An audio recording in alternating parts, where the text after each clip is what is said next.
What up, fam? It's Francisco with Team Hilote, and this is Across the Bar. And today's special guest is the owner and deli manager herself, Melina. So I'll let her introduce herself, although she needs no introduction, because unless you've been living under a rock, everybody knows TKB. So go ahead. What's up, guys? This is Melina from TKB. I'm the sister of the family business TKB Bakery and Deli in Indio, California. Thank you, Francisco, for having this Zoom sesh. I'm super excited. Okay. Well, we'll get right into the three questions. Can you give us a breakdown or just a typical day at TKB before COVID? Before COVID, crazy. Lines out the door, phone ringing off the hook, busy. Everybody in the valley coming in, travelers, always first timers coming in. Just a great party atmosphere. Obviously great food, awesome quality. Just, what we've been doing for the last 20 years. It was just another day, just that was the normal to us, was just jam-packed, people everywhere, lines out the door. Got it. And so when the pandemic hit and the stay-at-home orders were given, how quick were you guys to adapt during COVID? And what have you done from where you started to where you're at right now? Because I know personally from what you guys do on your social media and living so close, I've seen the transition, but I know a lot of people haven't. So go ahead. Everything happened. It seemed fast. Thinking about it now, it seemed really fast. Everything happened. My father called us into the office. I believe it was March 15th or right before March 15th on a Monday, and he had a really serious meeting with us about that things were going to change, and they were going to change fast, and that this was war basically. And in order to keep our business afloat and for us to have a business after this pandemic, we had to act fast. And one of the first things was having the tents out, because we live in the desert, and we knew that people were going to be waiting outside. We were going to have this, it started off with a 10 minimum person, and we knew that wasn't going to work. We had more than 10 people coming in for years at a time. So we acted really fast with the tents, and we were all hands on deck. My brothers and I knew there was no time off. There was no vacations happening. And we just went all in. We just came together as a family, as a team, and we just attacked the situation. And it was like from one day to the next, our sales went down. People just stopped coming in. And, like anything, we've been through a recession in 07, 08. Definitely TKB's been through that recession. And it reminded me of exactly 08. Wow. It reminded me everything from going down in sales to then all my freaking locals, my regulars were supporting me 100%. And I tell you, I love the city of Indio and my regulars more than anything. They helped us again during this time. And over the course of the last 2 months, the first 3 weeks were very hard, Francisco, like really emotionally hard, not only for a business owner, a small business owner, but just seeing what was happening. Yeah, it was. I think the fear was felt for everybody was scared. We were scared to go out, and the media. So everybody looked for other ways to get something to eat, and so that when you guys when it first hit, I remember seeing like the first videos of your brother just explaining, hey, this is the process, but you could feel his passion, as we've always felt going into your deli. The energy was always there. We love going because we feel that energy. Like, you have to kind of prep yourself to go into your deli and be emotionally ready. But the loyalty that your customers have is just amazing. And I see it because I drive by, every day, and it's just been awesome to see. Can you explain a little bit your transition from your first tent and your website and even the fans that you have going on because of the heat?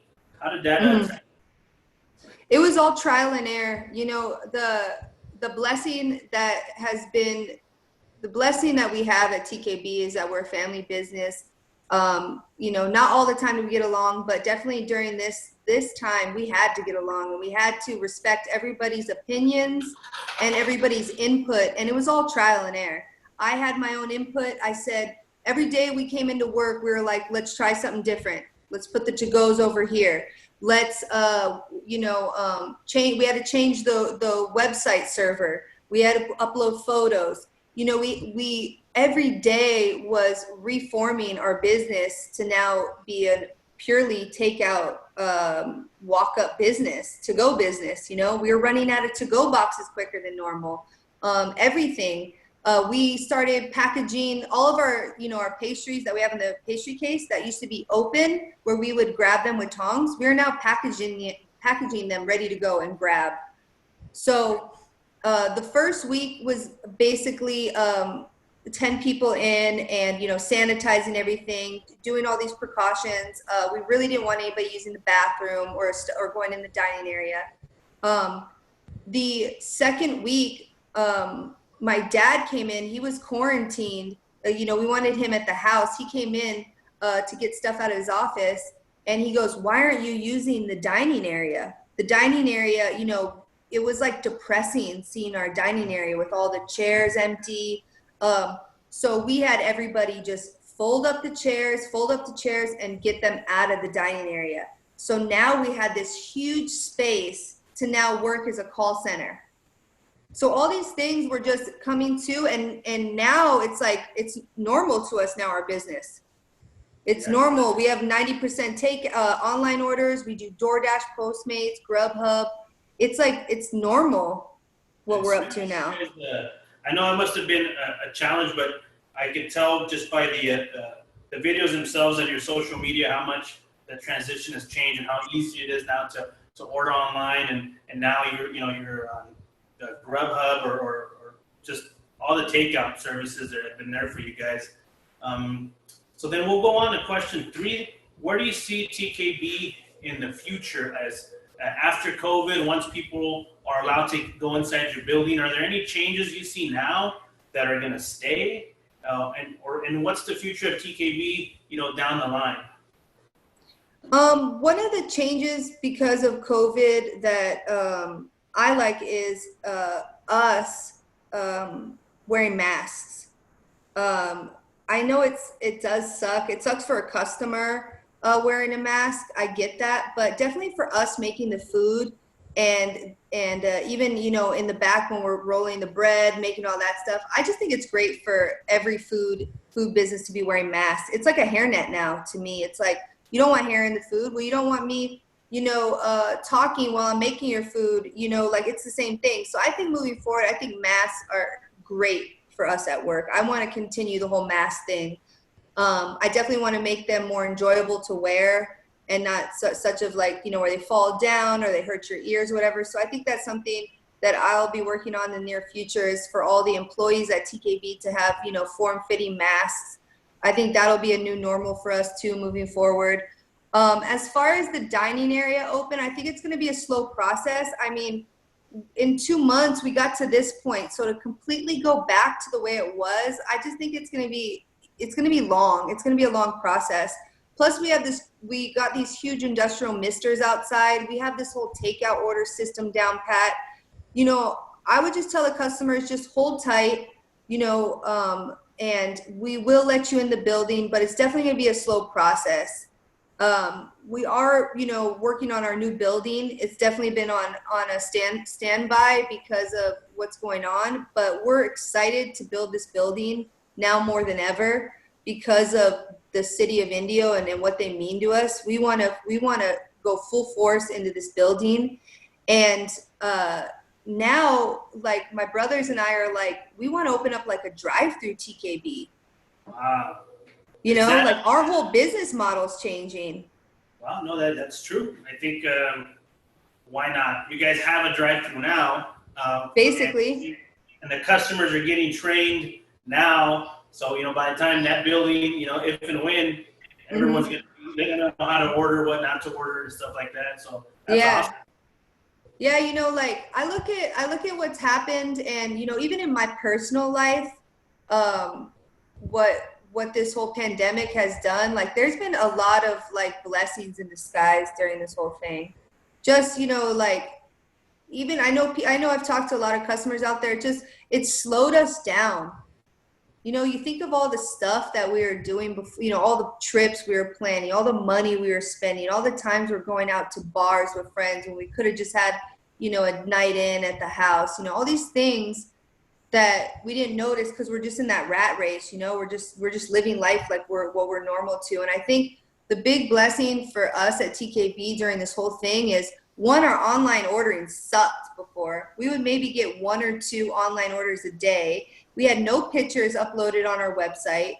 Our Postmates, DoorDash, all that stuff was non-existent. We didn't even put in the work for it.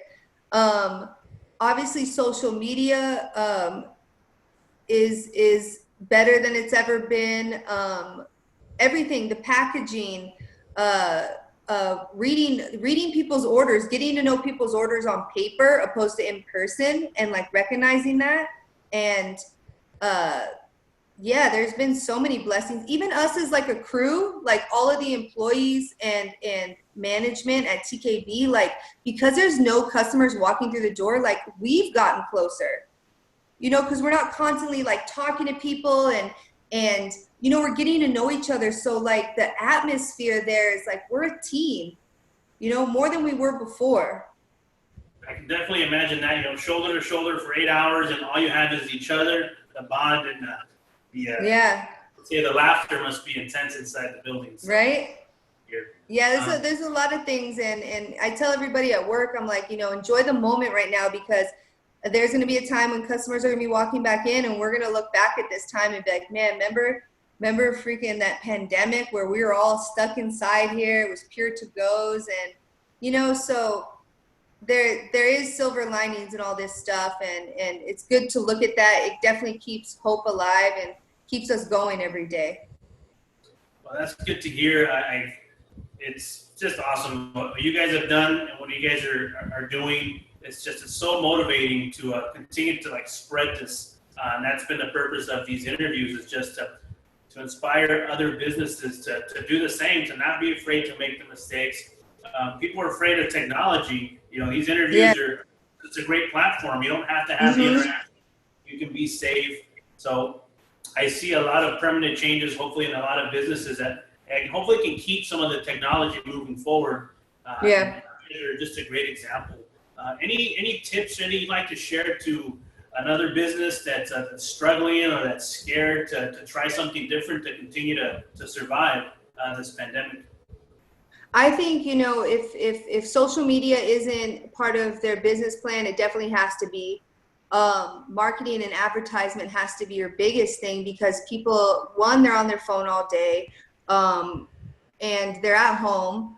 Word of mouth is hard because people aren't going out in social things anymore where they can, at like a birthday party, be like, hey, have you tried this new restaurant or whatever? So you got to use what's available, and you got to think of, what are people up to? What do people want? And if you're a type of restaurant where maybe some dishes aren't that good to go, then I would put all your focus on your dishes that are good, that are very good to go, and even par baking some stuff, or, creating like a little dinner for two package, a date night package.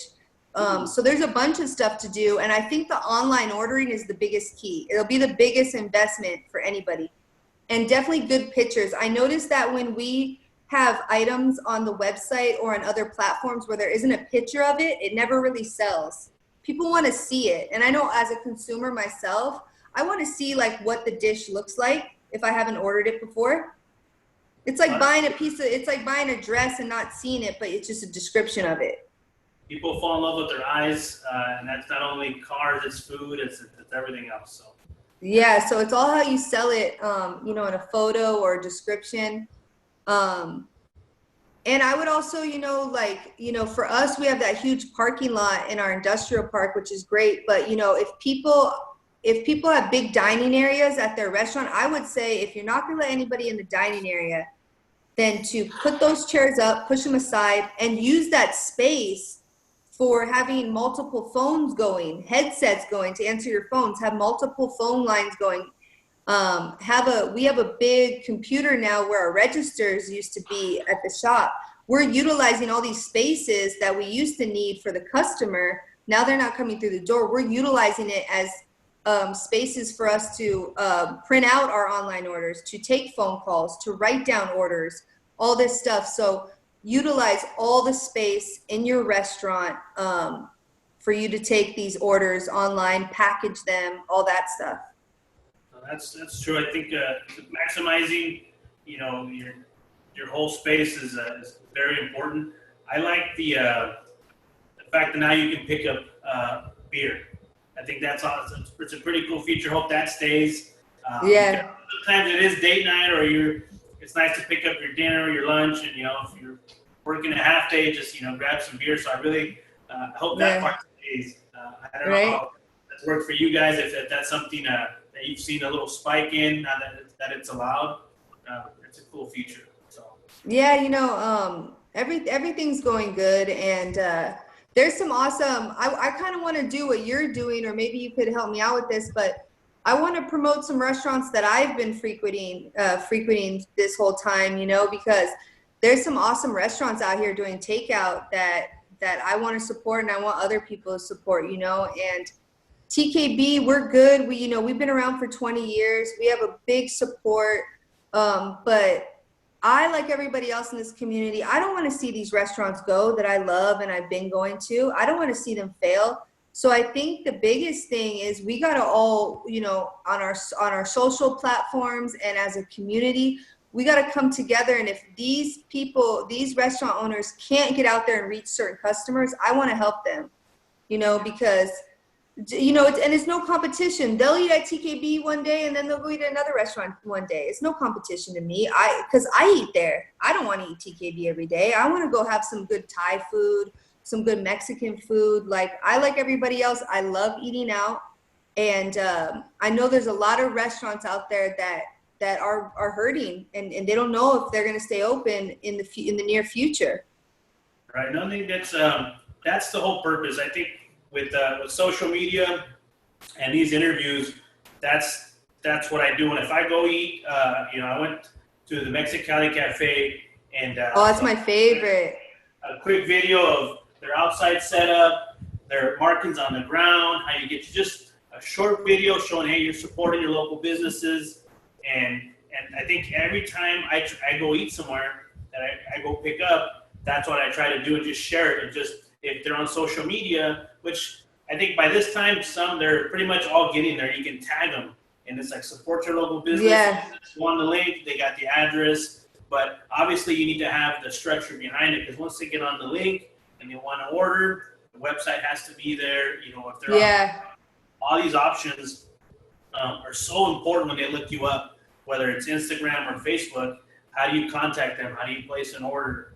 And if you emphasize easy to order, easy pickup, and or all these videos, which I see the system you guys have now, is like, it's awesome, because now you're not going to go there and not know what to do, because you can just, on the way over there, if you're the passenger, look them up. All right, well, the line starts here. This is takeout. It's just technology. I can't stress that enough. Make mistakes and just keep moving forward. Fail forward. But that's it. Anything else? And is there a projected date for the new building? We're thinking about a year. It's been difficult, having meetings with contractors and stuff like that, because of what we're first just trying to keep the business afloat during this time. So, I would say a year, but maybe 18 months. So I think our main focus right now is definitely just keeping the business afloat, keeping customers happy, healthy, even, the employees happy and healthy, for the next 6 months to a year, even just in the facility we're in now. That's our main focus right now. Definitely the building's in the process, but I think our city, the Coachella Valley, we're coming into summertime, and these are our slow times. So, we got to come together as a community and help all these businesses stay open. Even, I've been seeing a lot of travelers come through. So, it's going to be a crazy next 6 months to see what happens.